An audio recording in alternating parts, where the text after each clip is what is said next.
दोस्तों, हम इंसान 2 लाख साल से धरती पर रह रहे हैं और अपनी इच्छाओं की पूर्ति के लिए धरती का अंधाधुंध तरीके से इस्तेमाल कर रहे हैं। बीते 2000 वर्षों के इतिहास की तुलना में अब बीते कुछ सालों में पृथ्वी का तापमान बेहद तेजी से बढ़ रहा है।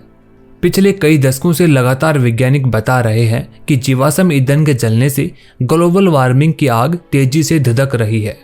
तमाम वैज्ञानिक परमाणु के बावजूद जीवाश्म ईंधन का इस्तेमाल दुनिया से खत्म होने का नाम नहीं ले रहा है। जीवाश्म ईंधन खत्म होना तो दूर, इसको कम करने के भी आसार साफ नहीं नजर आ रहे। संयुक्त राष्ट्र संस्था यानी कि IPCC की ताज़ा रिपोर्ट में चेतावनी दी गई है कि धरती को बचाने के लिए हमारे पास सिर्फ 8 साल ही बचे हैं। समुद्र के स्तर में वृद्धि से तटीय शहरों पर होने वाले विनाशकारी प्रभाव से हमारा भविष्य दांव पर लगा हुआ है। दोस्तों, भविष्य के इसी खतरे को देखते हुए अब वैज्ञानिकों ने फ्लोटिंग सिटी यानी कि पानी में तैरते हुए शहर को बनाने का काम शुरू कर दिया है। दोस्तों, 1995 में हॉलीवुड में वाटर वर्ल्ड नाम की एक फिल्म बनी थी। अगर आपने नहीं देखी है तो कोई बात नहीं, यह मैं आपको बता देता हूँ। इसमें यह कल्पना की गई थी कि पूरी दुनिया में ग्लोबल वार्मिंग से बर्फ पिघल जाएगी और पूरी धरती पर पानी पानी हो जाएगा, जिसके बाद इंसान समुद्र के पानी पर तैरने वाले शहर यानी कि फ्लोटिंग सिटी बनाकर रहेंगे। तो दोस्तों, यूं समझ लीजिए कि ये फिल्मी कहानी अब सच होने वाली है। साउथ कोरिया 2023 तक दुनिया का पहला सबसे पहले तैरने वाला एक टिकाऊ शहर बनाना चाहता है। यह शहर किसी अजूबे से कम नहीं होगा। तो चलिए जानते हैं दुनिया के सबसे पहले पानी पर तैरने वाले शहर के बारे में। दरअसल बुसान शहर के वैज्ञानिक संयुक्त राष्ट्र यानी कि UN की मदद से इस शहर को खड़ा कर रहे हैं। उनका मानना है कि जल्द ही देश के तटीय क्षेत्रों के समुद्र में समा जाने की वजह से वहां के लोगों को बेघर होना पड़ सकता है। इस प्रोजेक्ट का नाम ओशियन एक्स है। इस परियोजना का एक प्रोटोटाइप 26 अप्रैल को संयुक्त राष्ट्र के गोलमेज सम्मेलन में प्रस्तुत किया गया था। बताया गया कि यह शहर बुसान के तट पर होगा, जो अपने समुद्री तटों पहाड़ों के लिए मशहूर है। और अब हाल ही में इस शहर की 3D इमेज जारी की गई है। इसमें यह दिखाने की कोशिश की गई है कि बनने के बाद ये शहर कैसे दिखेगा। दोस्तों, अभी के स्तर पर संयुक्त राष्ट्र की भूमिका सलाहकार की तरह ही है। अभी वो पूर्ण रूप से इस प्रोजेक्ट में हिस्सा नहीं ले पाया है। वह अभी इस बात का डेटा एकत्रित करने में लगा हुआ है कि आखिर यह शहर काम कैसे करता है। तो इस पर अभी तमाम तरह की विचार विमर्श जारी है। बताया जा रहा है कि फ्लोटिंग सिटी 1530 करोड़ रुपए में बनकर 2025 तक तैयार हो जाएगी। ये कुल 15.5 एकड़ के एरिया को कवर करेगी। शुरुआत में यहाँ 12,000 लोग आराम से रह सकेंगे। इसके बाद शहर को 1 लाख लोगों के रहने लायक बनाया जाएगा। अमेरिकी कंपनी ओशियन एक्स के CEO फिलिप होफमैन का कहना है कि समुद्र में पानी का स्तर बढ़ने के बावजूद भी हम तटीय शहरों में कैसे रह सकते हैं। तैरता हुआ यह शहर इस बात का सबसे अच्छा एग्जाम्पल बनेगा, ताकि और देशों के लिए यह एक नजीर बन जाए।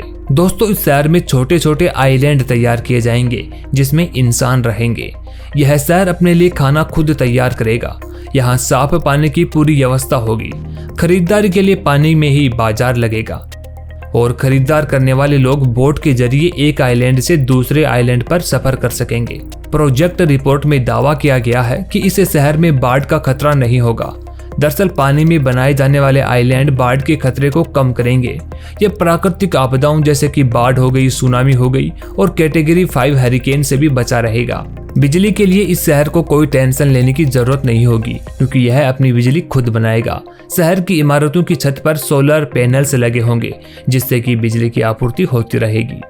यह पूरी सिटी प्लेटफॉर्म और पुलों की मदद से कनेक्टेड रहेगी। बनाने वाली कंपनी का कहना है कि इस शहर को कई मोहल्लों में बांटा जाएगा, जिनमें रहने, रिसर्च करने और अस्थायी आवास शामिल होंगे। शहर की सभी इमारतें 7 मंजिल तक ही सीमित होगी, यानी कि 7 मंजिल से ज्यादा ऊंचाई की इमारतें नहीं बनाई जाएंगी। ऐसा इसलिए क्योंकि ज्यादा नीचे रहेगी तो उन पर ग्रेविटी और हवा का ज्यादा असर नहीं होगा। एक रिपोर्ट के अनुसार शहर के हर आइलैंड की कोटिंग कंक्रीट की जगह चूने से की जाएगी, क्योंकि यह कंक्रीट से 3 गुना ज्यादा मजबूत होता है। वहीं प्लेटफॉर्म्स के नीचे जालियां लगाई जाएंगी जो सी फूड रखने के काम आएंगी। साथ ही मछलियों के वेस्ट से पेड़ पौधों को फर्टिलाइज किया जाएगा। इससे शहर के आइलैंड में खान पान की व्यवस्था कैसी होगी, इसका जवाब इसे डिजाइन करने वाले फर्म ओशियनिक्स ने दिया है। फर्म का कहना है कि शहर में सी फूड और प्लांट बेस्ड डाइट से तैयार होने वाला खाना मिलेगा। इससे फायदा यह होगा कि स्पेस, एनर्जी और पानी के संसाधनों पर दबाव कम पड़ेगा। इसके अलावा वैज्ञानिक यहाँ की जीवन शैली में जीरो वेस्ट और नेट जीरो एनर्जी सिस्टम भी शामिल करेंगे। दोस्तों, इस आइलैंड में घरों को तैयार करने के लिए स्थानीय स्तर पर मिलने वाली ज़्यादा से ज़्यादा चीज़ों का इस्तेमाल किया जाएगा, जैसे कि बांस हुआ। इसकी कंपनी यानी कि ओशियनिक्स के मुताबिक आज दुनिया में हर 5 में से 2 लोग समुद्र तट से 100 किलोमीटर की दूरी पर रहते हैं।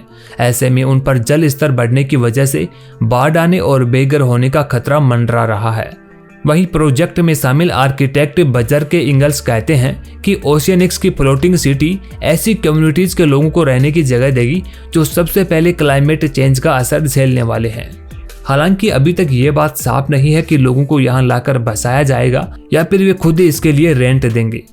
दोस्तों, आज जिस तरह से जलवायु परिवर्तन बदल रही है उसके अनुसार हमें अपने रहने के नए तरीकों पर काम करना ही होगा। हमें पानी से डरने या लड़ने की बजाय उसके करीब जाने की कोशिश करनी होगी और इससे दुनिया को एक बड़े खतरे से बचाना होगा। ऐसे में यह सिटी भविष्य के लिए बहुत ही उपयोगी साबित होने वाली है और यह प्रोजेक्ट अगर सक्सेसफुल रहता है तो दुनिया में ऐसे और भी कई देश हैं जो क्लाइमेट चेंज का काफ़ी बुरा असर झेल रहे हैं, तो उन देशों के लिए एक सबसे बढ़िया एग्जाम्पल होगा। खैर दोस्तों, इस बारे में आपकी क्या राय है यह हमें कमेंट बॉक्स में जरूर बताएं और अगर वीडियो अच्छी लगी तो इसे एक लाइक जरूर कर दें। साथ ही साथ ऐसी और वीडियो देखने के लिए चैनल को सब्सक्राइब जरूर कर लें।